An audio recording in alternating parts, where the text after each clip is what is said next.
राम राम मेरे सारे बाण भाई आना वीडियो पूरी देखियो। सुप्रीम कोर्ट की तरफ से एक छोटी सी खुशखबरी मिली है और सुप्रीम कोर्ट ने सरकार को एक जोरदार तमाचा लगाया और सुप्रीम कोर्ट ने सरकार तक पूछा कि जो ये तीनों बिल आपने पास करे ये किस तरह पूछ कर पास करे थे और पूछा है कि भी आप किसानों से बात क्यों नहीं कर रहे हो। और तीसरी बात कही है कि किसान आंदोलन कर रहे हैं, आप इनको रोकने का काम करें, लेकिन आपको किसान को रोकने का कोई अधिकार नहीं है। और जब यह बात पूछी कि किसानों से आप बात क्यों नहीं कर रहे, तो सरकार ने बोलिया कि हम बात कर रहे हैं लेकिन कोई बात नहीं कर रहे हैं, सिर्फ संशोधन करने की बात कर रहे हैं। जो ये बिल बनाए गए हैं इनमें संशोधन करने की बात कर रहे हैं, ये संशोधन नहीं है, शोषण करने की ही बात कर रहे हैं। और बार बार तारीख पर तारीख इसलिए रख रहे हैं कि कहीं ना कहीं इनमें फूट डाली जावे, किसान आंदोलन को कमजोर किया जावे। लेकिन किसान भी पीछे हटने वाला नहीं है।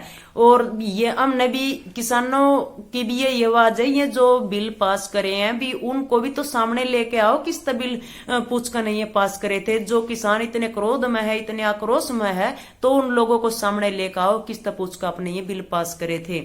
और दूसरी बात भी, एक विक्की मलिक जिसने भी ट्वीट कराया था कि प्रधानमंत्री इज इडियट, उसने किसी प्रधानमंत्री का नाम नहीं लिखा, उसने किसी देश के नेता का नाम नहीं लिखा है, तो उस पर भी कार्रवाई करी। और दूसरा था अजय कमांडो, उसने किसानों के हित के बारे में बोलिया, तो भाई उस अजय कमांडो को भी जेल के अंदर डाल दिया गया। उसके परिवार वाले, उसके माँ बाप, उसके भाई बहन बहुत दुखी हैं और बोल रहे हैं कि भी हमने नौकरी की जरूरत नहीं है, सिर्फ हमारे लड़के को बाहर निकाल दो।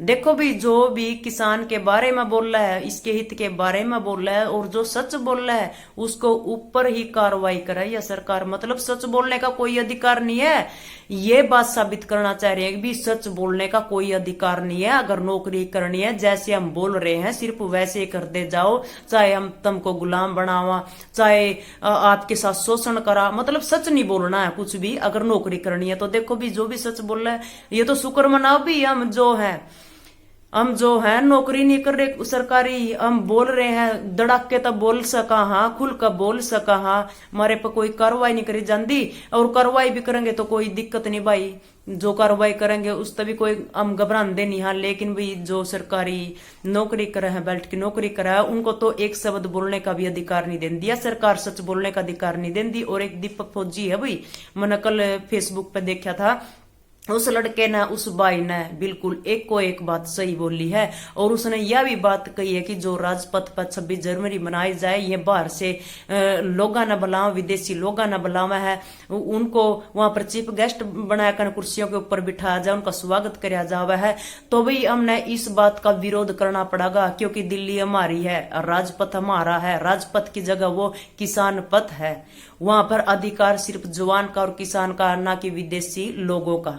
जहां पर वो चीफ गेस्ट बना हुआ है, बाहर क्या ना कुर्सियां बिठाकर उन अतिथियों का मेहमानों का स्वागत करा है। क्यों भाई, हमारे देश के जो जवान है, जो किसान है, ये किसी भगवान से कम है क्या? विदेश वालों ने तो इतना पता कि हमारी संस्कृति क्या है, हमारा जो भारत का कल्चर है वो क्या है, उन्हें खेती बाड़ी का भी इतना पता। लेकिन जो भारत के किसान है, जवान है, उन्हें किसी चीज का ज्ञान नहीं है भाई। इस बात का भी विरोध करना पड़ेगा। और भाई क्रोध भी है कि भाई जो विदेशी हैं उनको चीफ गेस्ट नहीं बनाया जावे।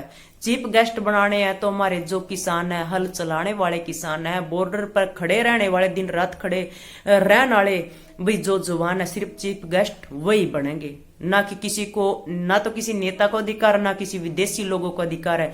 क्योंकि वो हमारा भारत देश जो है सिर्फ जवान और किसान इससे ही खड़ा है। जवान और किसान ही भारत देश की नींव है। बाकी जो ये दल्ले हैं नहीं बीच के फालतू की बकवास करे हैं, जो ये दलाली करे हैं अपने राजनीति के चक्कर में, भी किसी ने भी नहीं बकस दे, ना कि ये लोग सिर्फ जवान और किसान की वहां पर परेड होगी। और एक बात मैं अपने जो मेरे फौजी भाई हैं, मैं उनको बोलना चाहूँ भाई, 26 तारीख तक अपना शांतिपूर्वक धैर्य बनाकर रखो।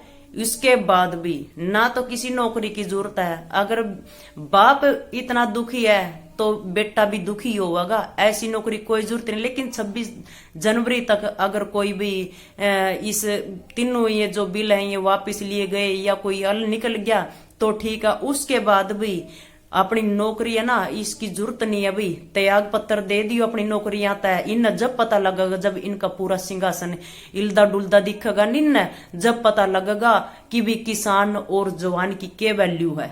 अब पता नहीं चल रहा है, इन्हें सिर्फ ये आपस में भड़काने का काम, आपस में दरार गिरवाने का काम कर रहे हैं। लेकिन मेरे सभी नौजवानों से, मेरे जो फौजी भाई हैं, आर्मी में मेरे जो भाई हैं, उनसे रिक्वेस्ट है भी इतना कोई ऐसा काम ना करो कि जिससे आपकी नौकरी पर भी कोई हल्ला बोला, कोई आपकी नौकरी छीना है। लेकिन 26 जनवरी के बाद भी अपने अपने जो दिल्ली बॉर्डर पर किसान है भी सब नौकरी छोड़कर जियो, इसे भी हमने जरूरत को नहीं है। अगर बाप दुखी है तो बेटा न्यू बता दो, वो बाप की सुनाई नहीं करेगा, बाप का दुख नहीं देखेगा। युद्ध देश से बाप और बेटे तक बनया है, और बाप किसान है और बेटा हमारा जवान है। तो भाई सारे के सारे जितने भी मेरे किसान भाई, जितने मेरे छोटे बड़े हैं, तो भी पीछे नहीं हटना है। और 26 जनवरी को राजपथ पर, किसान पथ पर भाई सिर्फ है ना ट्रैक्टर ट्रैलियों की परेड होगी, हमारे जवानों की परेड होगी। बाकी वहां पर कोई चीफ गेस्ट विदेशी या कोई नेता नहीं होगा। राम राम भाई सारा ने।